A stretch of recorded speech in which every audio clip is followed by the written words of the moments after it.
Good afternoon. Welcome back. Nice to have you here. I'm going to talk a little bit about poetry today in the context of a multi-genre research project.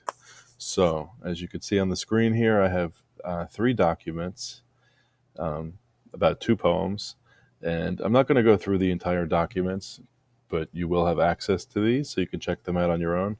I just want to talk about poetry in the context of a multi-genre project and hopefully give you a couple ideas for how you might go about conceptualizing a poem or um, infusing some poetic techniques into your writing, or just maybe making your poetry a little more professional.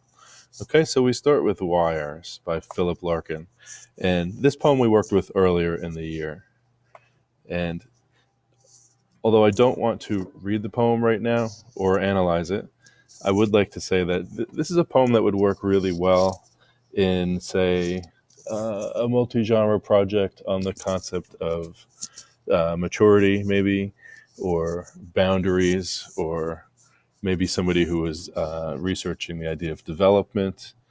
Um, all those things would be expressed really nicely in a poem like this.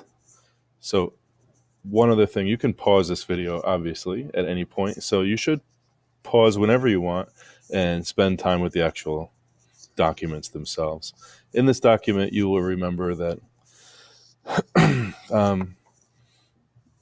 this like quilt-like pattern just basically names a bunch of things that are worth considering or looking closely at if you're studying a poem. Not all of them are going to pay off with every poem, but they're all worth considering.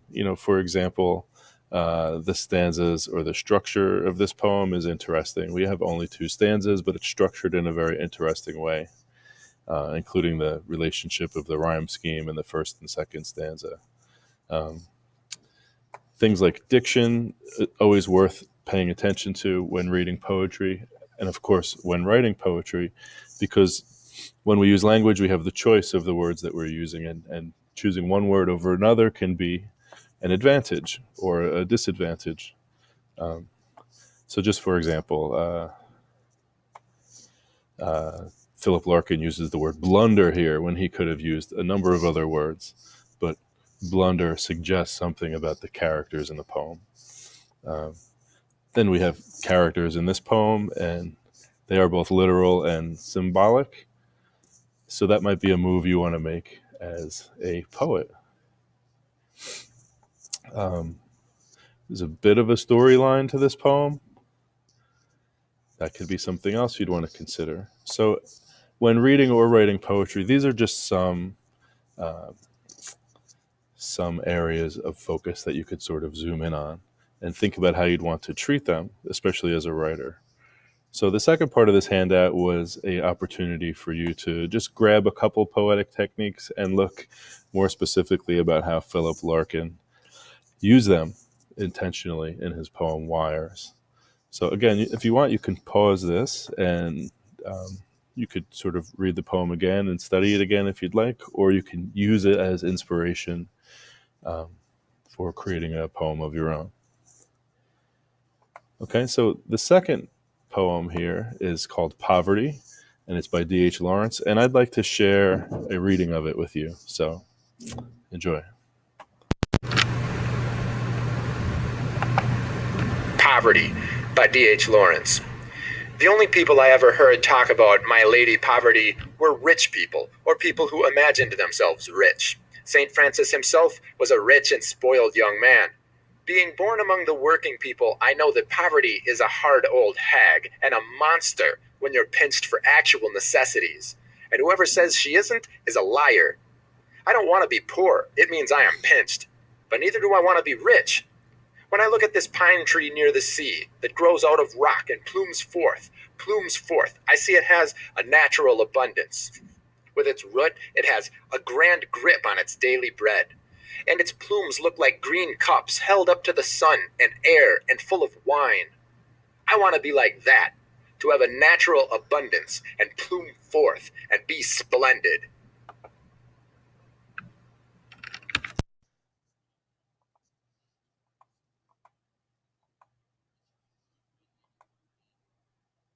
Okay, so bear with me. So, of course, you could spend time with this poem and analyze it and think about. Well, I ask you to think about what sort of multi-genre research project would a poem like this belong to?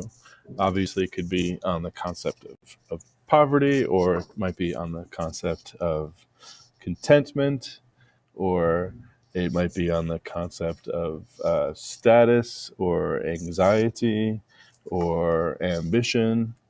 So these are all potential big ideas that a poem like this might belong to. So again, when you look at your own project and your own research topic, maybe there's something in this poem that you could borrow inspiration from. As I scroll down on this document, there's quite a bit here, and this was from a lesson I actually did for a demonstration for other teachers.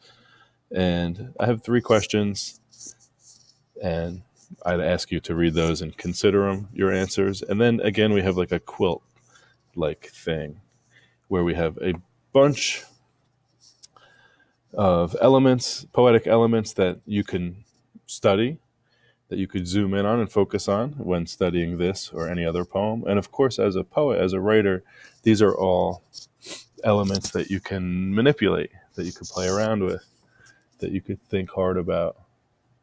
And although there's quite a bit here, you can use this as a potential point of departure, as a starting point, as just some inspiration for your own writing. The next part of this document is, these are my answers to the 3 questions that I posed, and feel free to check that out if you want. And then I have 2 additional poems, one called Elemental and one called A Noiseless Patient Spider.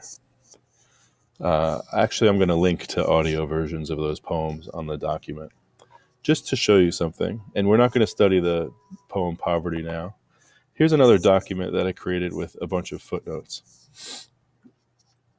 So there's 30 footnotes. And this kind of pairs together with that document that I just showed you.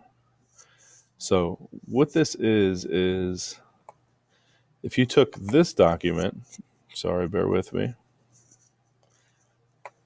and just kind of like noticed what you could notice about some or many or maybe even all of these bullet points, these are some results.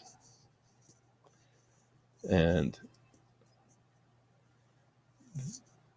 the kind of understanding or the interpretation of the poem, or even the appreciation of the poem, grows slowly.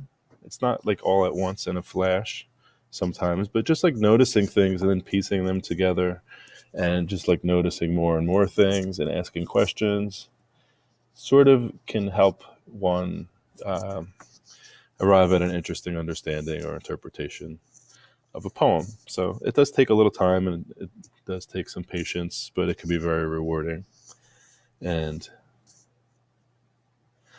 so if you were to sort of mimic some of the things in this poem as a technique, here's some things I could suggest off the top of my head. Maybe like personifying a concept would be interesting, or maybe sort of delivering a thesis or a message like this poem does, kind of in the last stanza down here. Might be something you could do. The use of a central image, like this tree that grows out of rock near the water, is sort of a big major symbol. So maybe you could have like a major symbol that connects to your big concept and start there. So that's it. So these are all things that you could sort of play around with if you want. And of course, we could talk more in person. Okay, well, enjoy.